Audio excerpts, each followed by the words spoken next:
the way you connect with the new Mobitel Remix. Enjoy free M2M voice minutes, SMS data, fast minutes and 50% discounts on excess data and 3 fabulous add-on prepaid packages. Dial #649# to activate. Mobitel, we care always.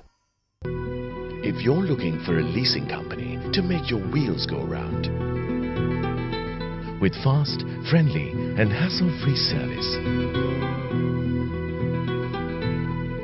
together with flexibility and the best interest rates in town, let us show you how we can make your world go round. People's Leasing Company. We're the #1 in leasing because pleasing people is our #1 priority.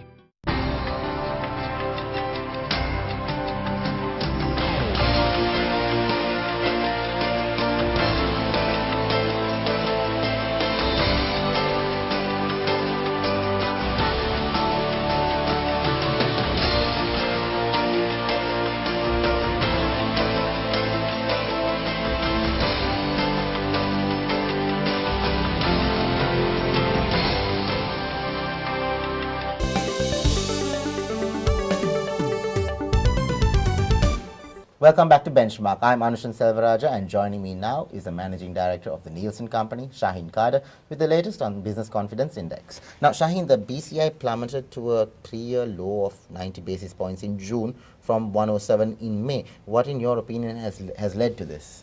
Yeah, Anushan, I think the reduced GDP growth forecast, difficulties in terms of balance of payments, inflation concerns, increasing interest rates, all these would sort of contribute to a loss of confidence. Also, the survey shows that the numbers that are seeing greater pessimism have increased dramatically. The percentages, for example, 80% expect inflation to increase in the next 12 months. 60% expect the balance of the economy will worsen during the same period. And also 40% have said that their businesses have worsened compared to 3 months ago. So these are, I think, some of the concerns that are bringing down the index. The IMF is likely to release the final tranche of its loan facility soon, and this may happen even before this edition of Benchmark is aired, reportedly because of the so-called good behavior on the part of our financial managers, even though our trade deficit and other macro indicators continue to be a concern. Now, we are also planning to borrow more via a sovereign bond issue and possibly another loan from the IMF.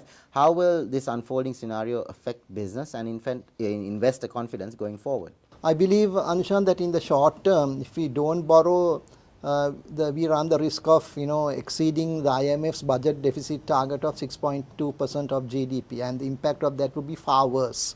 So if we don't borrow, we might see a downgrading of our country's credit rating.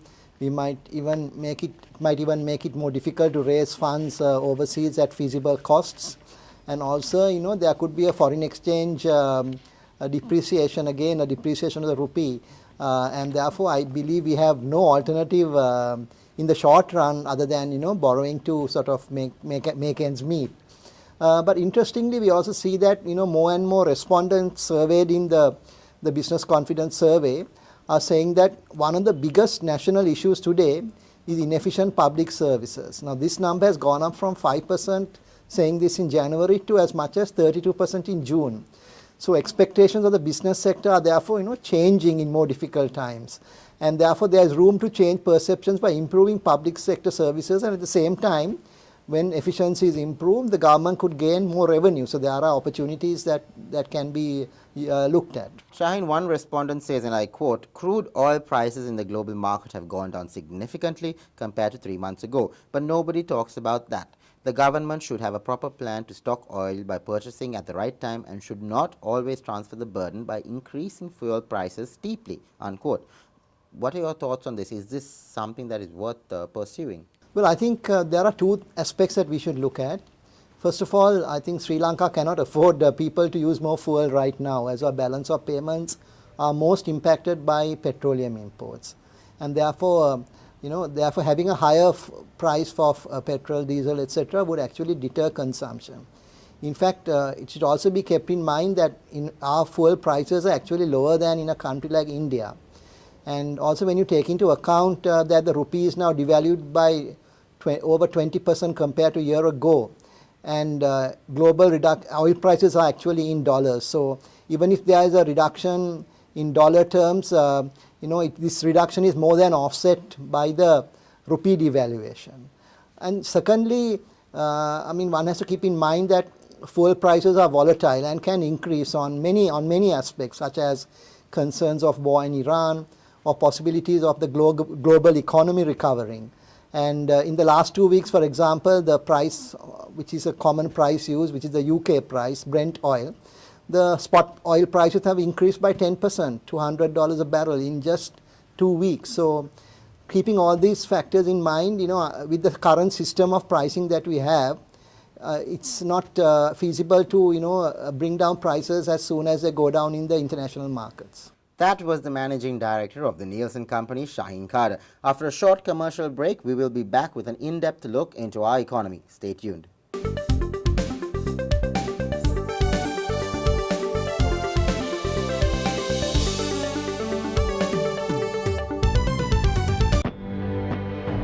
The prepaid broadband offer of the year. Now with every new connection, get free data up to 8 GB and 6 months validity for just 2012 rupees. Mobitel, we care always. If you're looking for a leasing company to make your wheels go round, with fast, friendly and hassle-free service, together with flexibility and the best interest rates in town, let us show you how we can make your world go round. People's Leasing Company. We're the #1 in leasing because pleasing people is our #1 priority. The prepaid broadband offer of the year. Now with every new connection, get free data up to 8 GB and 6 months validity for just 2012 rupees. Mobitel, we care always.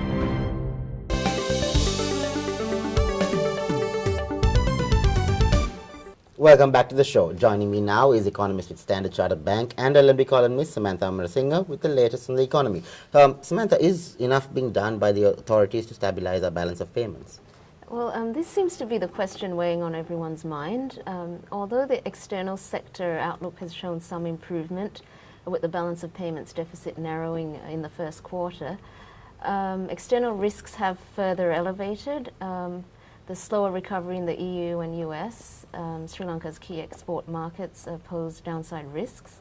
Europe's recession is worsening and the US recovery remains fragile to say the least. And also the slowdown in China and India is worse than anticipated. That said, it is of some comfort to see improvement in the balance of payments, largely due to a lower monthly trade deficit. The monthly deficit, as you know, has been narrowing and has been less than $1 billion consistently since January. And remittance inflows and tourism earnings also remain buoyant. But whether enough has been done remains to be seen. And we are projecting that the balance of payments will be pushed into surplus by year end. But this is very much contingent on the expected capital inflows materializing and sustained remittance inflows as well as tourism earnings, as we do feel that export earnings and foreign direct investment may fall short.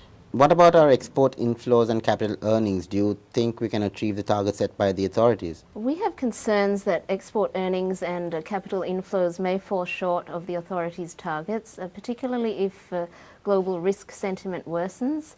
The authorities have targeted exports of approximately 12 billion in 2012 and imports of close to 21 billion and a foreign direct investment of 2 billion. We feel the 2 billion foreign direct investment target appears to be a stretch, given that inflows as at the end of May were just above $300 million. How about the rupee, Samantha? What are your expectations and what sensitivities are there? We're holding on to our current view. That's the rupee at 125 at the end of quarter 3 and 123.5 by year end. And we basically have 3 key reasons for our continued optimistic outlook on the rupee over the medium term and expected sustained appreciation from late Q3, Q4 onwards. Firstly, we feel domestic US dollar imbalances rather than a broader risk sentiment is the main driver of the rupee, and hence we view the improvement in Sri Lanka's balance of payments as a positive for the currency. Secondly, in addition to the foreign aid and debt inflows expected in the second half of this year, which are likely to push the balance of payments into surplus, the substantial correction in the real effective exchange rate is also likely to provide a floor to exports at some point, thus leading to a narrower trade deficit. And finally, Sri Lankan exporters have been largely sidelined from the spot market, exacerbating the onshore US dollar shortage. However, we do feel this could change swiftly if sentiment improves in favor of the rupee due to a combination of both policy measures and a revival of risk appetite. Hence, we hold on to our view as we look for a 0.9 billion US dollar balance of payments surplus in 2012. And our forecast also reflects our global view of recovery and expectation of a weaker US dollar from late Q3, Q4 onwards. That was economist with Standard Chartered Bank and LMD columnist Samantha Amerasinghe with the latest on the economy. Thank you for joining us. We hope to see you again next week.